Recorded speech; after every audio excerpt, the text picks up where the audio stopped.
Bismillahirrahmanirrahim. Dans cette vidéo, on va parler du cycle de contraction de la fibre musculaire.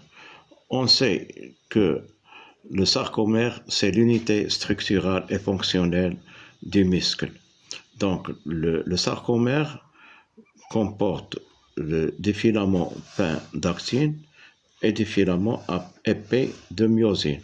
Les filaments fins d'actine se composent de trois molécules, les molécules d'actine, des molécules de troponine et des molécules de tropomyosine.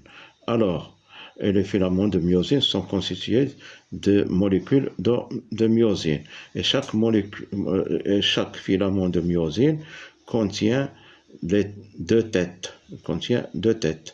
Et cette tête contient des sites de fixation de l'ATP et des sites de fixation sur les filaments d'actine. Quand l'ATP est fixé sur son site de fixation sur le filament de myosine, les deux filaments sont séparés. Après, en présence du calcium, le rôle du calcium qui est arrivé après une excitation efficace, et il y aura libération du calcium dans le sarcoplasme, il arrive le calcium et il libère les sites de fixation des têtes de myosine sur l'actine. Donc, il va enlever la troponine qui cache les sites de fixation. Alors, qu'est-ce qui va arriver après? Il y aura hydrolyse de l'ATP en ADP plus P et il y aura libération d'énergie. Cette énergie va faire pivoter les têtes de myosine et après être fixé sur les têtes de myosine sur les sites de fixation, ils vont pivoter.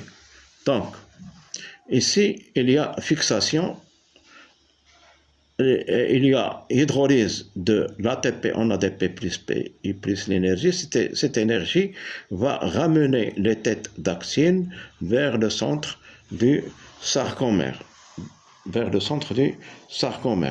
Alors, les têtes de myosine sont fixées sur l'actine.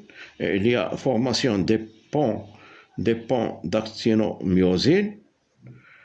Il y aura glissement des filaments d'actine vers le centre, mais les filaments de myosine restent fixés à leur place. C'est seulement les filaments d'actine qui bougent vers le centre. Après, il y a régénération de l'ATP qui va se fixer sur les têtes de myosine.